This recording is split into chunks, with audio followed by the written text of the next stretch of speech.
श्रीदेवी भागवत अथवा सप्तदशो अध्याय में भक्तगण हो। विश्वामित्र का सोनसेव को वरण मंत्र देना तथा उसके जप से वरण का प्रकट होकर उससे बंधन मुक्त तथा राजा को रोग मुक्त करना। राजा हरिश्चंद्र की प्रशंसा से विश्वामित्र का वशिष्ठ पर क्रोधित होना, यह कथा मैं आपको सुनाऊंगा। आप इसको ध्यानपूर्वक सुनाएं और आपसे अनुरोध है कि आप भक्ति माँ भगवती चैनल को लाइक एंड सब्सक्राइब जरूर करें। कथा सुनिए। ब्यासी बोले, हे राजन, अत्यंत दुखित तथा करुणाकर्दन करते हुए बालक सुनसेव को देखकर महर्षि विश्वामित्र को बड़ी दया आई और वे उसके पास जाकर यो बोले, हे पुत्र, मैं तुम्हें वरुण देव का मंत्र बतला रहा हूं। आप मन में उनका स्मरण करते हुए इस मंत्र का जप करो। मेरी आज्ञा से इसका जप करने से तुम्हारा कल्याण अवश्य होगा। दुख से अत्यंत व्यग्र सुनसेव मुनि विश्वामित्र की बात सुनकर उनके द्वारा बतलाए गए स्पष्ट अक्षरों वाले उस मंत्र का मन ही मन जप करने लगा। हे राजन, सुनसेव के जप करते ही कृपा निधान वरुण देव उस बालक पर प्रश्न होकर शीघ्र ही प्रकट हो गए। इस प्रकार वहां प्रकट हुए वरुण देव को देखकर सभी लोग अत्यंत आश्चर्य में पड़ गए। उनके दर्शन से आनंदित होकर वे सब उनकी स्तुति करने लगे। जलोधर रोग से पीड़ित राजा हरिचंद अति विस्मित होकर उनके चरणों में प्रणाम करने लगे और दोनों हाथ जोड़कर वे अपने सम्मुख स्थित वरुण देव की स्तुति करने लगे। हरिचंद्र बोले, हे देव देव, हे कृपा सागर, आप परमेश्वर ने यहाँ आकर मुझे पापात्मा, अत्यंत मंद बुद्धि, अपराधी तथा भाग्यहीन को आज पवित्र कर दिया है। मैं पुत्र के अभाव में दुखित था और आपकी कृपा से पुत्र होने पर आपकी अवहेलना की, अथवा आप प्रभु मेरे द्वारा किए गए अपराध को क्षमा करें, क्योंकि भ्रष्ट बुद्धि वाले का दोष ही क्या है।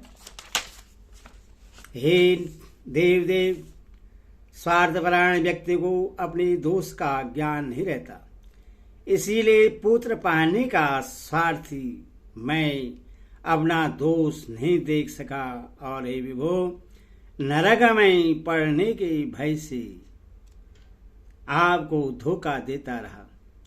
पुत्रहीन व्यक्ति गति नहीं होती और उसे स्वर्ग नहीं मिलता। इस शास्त्र वचन से मैं डर गया था, इसीलिए मैंने आपकी अवहेलना की। हे विभो, आप ज्ञान संपन्न हैं अथवा मुझ अज्ञानी के अपराध पर ध्यान न दें। इस समय मैं बहुत दुखित तथा भयंकर रोग से ग्रस्त हूँ और अपने पुत्र से वंचित हो गया हूँ। हे महाराज, हे प्रभु, मुझे ज्ञान नहीं कि मेरा पुत्र कहाँ चला गया है। हे कृपानिधि, ऐसा प्रतीत होता है कि मारे जाने के डर से वह मुझे धोखा देकर वन में चला गया है। तब मैंने धन देकर इस ब्राह्मण बालक को खरीदा और फिर आपको संतुष्ट करने के लिए इस कृत पुत्र से यह यज्ञ आरंभ कर दिया। अब आपका दर्शन प्राप्त हो जाने से मेरा महान दुख दूर हो गया और आपके प्रश्न हो जाने पर भयंकर जनोदर रोग से होने वाला सारा कष्ट भी समाप्त हो जाएगा। ब्यास जी बोले, रोगग्रस्त राजा हरिचंद्र की यह बात सुनकर देव देवीश्वर दयालु वरुण निर्वशेष हरिचंद्र से कहने लगे। वरुण देव बोले, हे राजन, अत्यंत दुखी होकर मेरी स्तुति करते हुए इस सुनसेव को आप मुक्त कर दे। अब आपका यह यज्ञ भली भांति पूरा हो जाएगा और आप रोग से भी मुक्त हो जाएंगे। यह कहकर वरुण देव ने वहां यज्ञ मंडप में स्थित राजा हरिश्चंद्र को सभी सभासदों के समक्ष रोग रहित कर दिया। महात्मा वरुण देव के द्वारा उस ब्राह्मण पुत्र के बंधन मुक्त करा देने पर वहां यज्ञ मंडप में जय जयकार की ध्वनि होने लगी।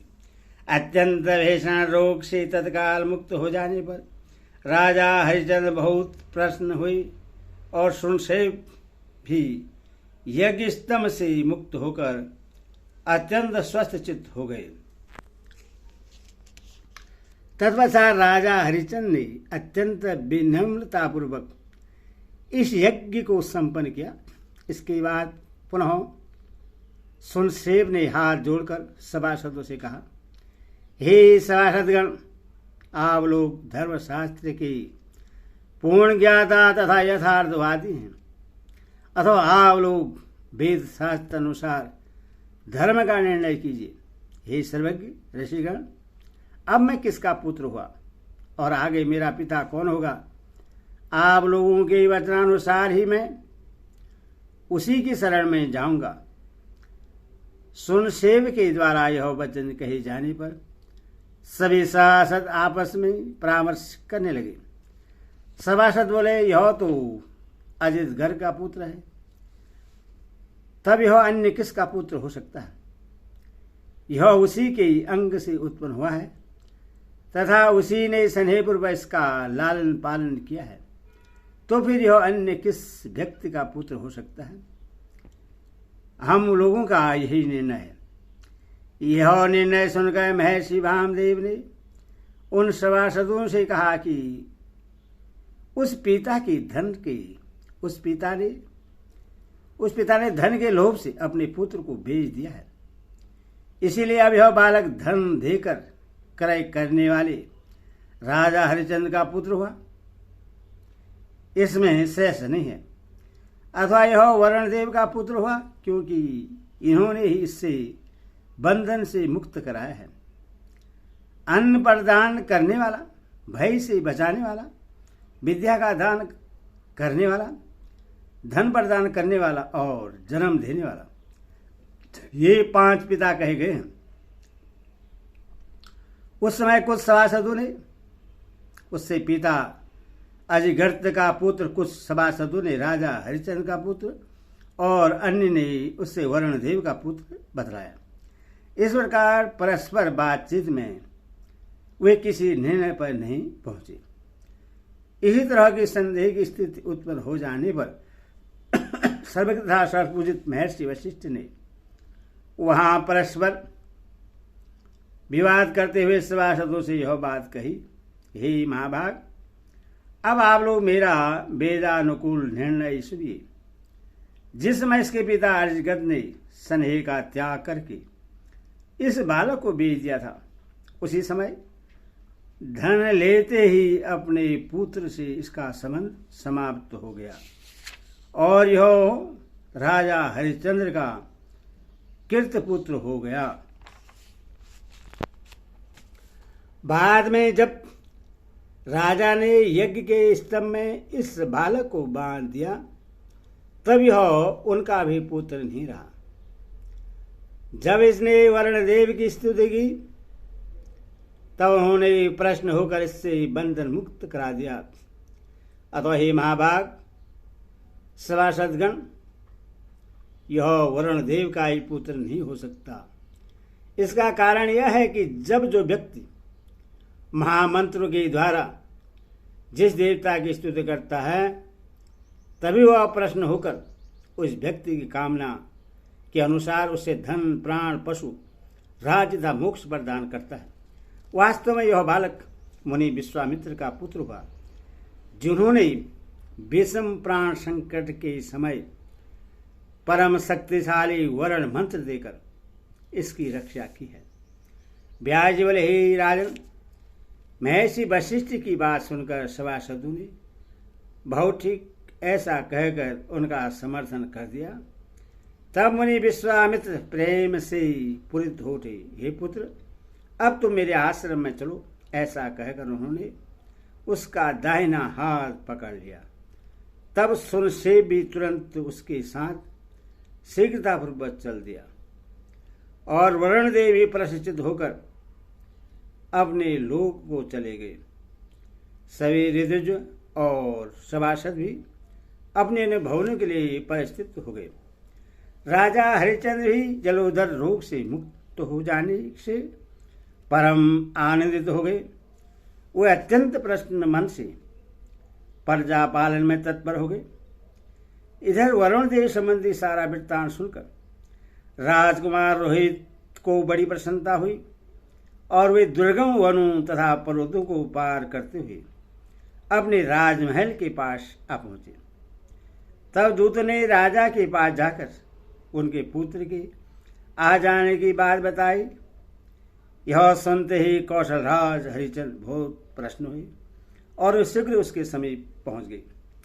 पिता को आया हुआ देखकर रोहित का प्रेम उमड़ पड़ा और वे बड़े सम्मानपूर्वक भूमि पर दंड की भांति गिर पड़े। शोक के कारण रोहित का मुखमंडल अश्रु से भीग गया। राजा हरिश्चंद्र ने भी उन्हें उठाकर हृदय से लगा लिया और आनंदपूर्वक पुत्र का मस्तक छूकर उससे कुशल क्षेम पूछा।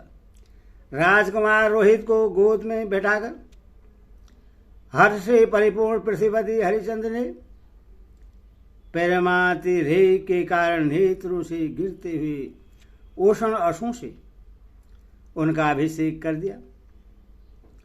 वे अपने परम मित्र पुत्र रोहित के साथ राज्य का शासन करने लगे। बाद में उन्होंने राजकुमार से यज्ञ की सारी बातें विस्तार पूर्वक बतलाई। कुछ दिनों के अनंतर नृपश्रेष्ठ हरिश्चंद्र ने सभी यज्ञों में उत्तम रास यज्ञ प्रारंभ किया। राजा ने गुरु वशिष्ठ की पूजा करके उन्हें उस यज्ञ का होता बनाया। उस सर्वश्रेष्ठ यज्ञ के समाप्त होने पर वशिष्ठ जी का बहुत अधिक सम्मान किया गया। तदनंतर मुनि वशिष्ठ श्रद्धापूर्वक इंद्र के रमणी नगरी अमरापुरी में गए। वहीं पर विश्वामित्र भी वशिष्ठ को मिल गए। मिलने के बाद दोनों महर्षि देव सभा में एक साथ बैठे। तब ऐसी विशेष पूजा पाए हुए महर्षि वशिष्ठ को देखकर विश्वामित्र के मन में महा आश्चर्य हुआ और वे ही मुनिश्रेष्ठ ऐसा संबोधन करके सचिपति इंद्र की सभा में ही उनसे पूछने लगे। विश्वामित्र बोले, हे मुनिश्रेष्ठ, आपने इतना बड़ा सम्मान कहाँ पाया? हे महाभाग, आपकी ऐसी पूजा किसने की? आप मुझे यह बात सच सच बताइए। वशिष्ठ जी बोले, परम प्रतापी राजा हरिश्चंद्र मेरे यजमान हैं। उन्होंने प्रचुर दक्षिणा वाला राजसूय यज्ञ किया है। उनके जैसा सत्यवादी, दृढ़वर्ती, दानी, धर्मपरायण तथा प्रजा को प्रश्न रखने वाला दूसरा राजा नहीं है। हे विश्वामित्र, उन्हीं के यज्ञ में मुझे यह पूजा प्राप्त हुई है। हे द्विज, आप मुझसे बार बार क्या पूछ रहे हैं? मैं आपसे सत्य तथा यथार्थ कह रहा हूं। हरिश्चंद्र के समान सत्यवादी, दानी, पराक्रमी तथा परम धार्मिक राजा न तो हुआ है और न होगा।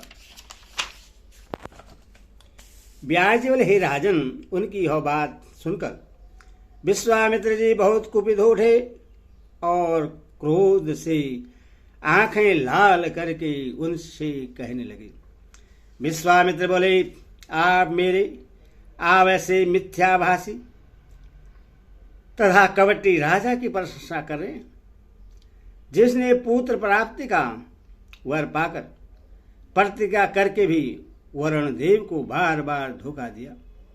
हे महामते, इस जन्म में मेरे द्वारा किए गए तप तथा वेदाध्ययन के फलस्वरूप संचित पुण्य तथा अपने महान तप के सत लगा दीजिए। यदि मैं आपके द्वारा अति प्रसिद्ध किए गए राजा हरिश्चंद्र को शीघ्र ही मिथ्याभाषी, दान न देने वाला तथा महादुष्ट न प्रमाणित कर दूं तो संपूर्ण जन्म का मेरा संचित पुण्य नष्ट हो जाए, अन्यथा आपके द्वारा उपार्जित सारा पुण्य नष्ट हो जाए। इसी बात की हम दोनों शर्त लगा लें।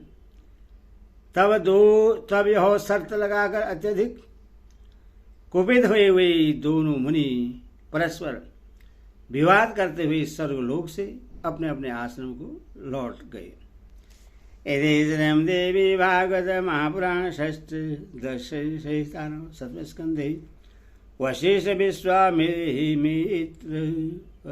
पर्व नाम 17 अध्याय। हरि ओम।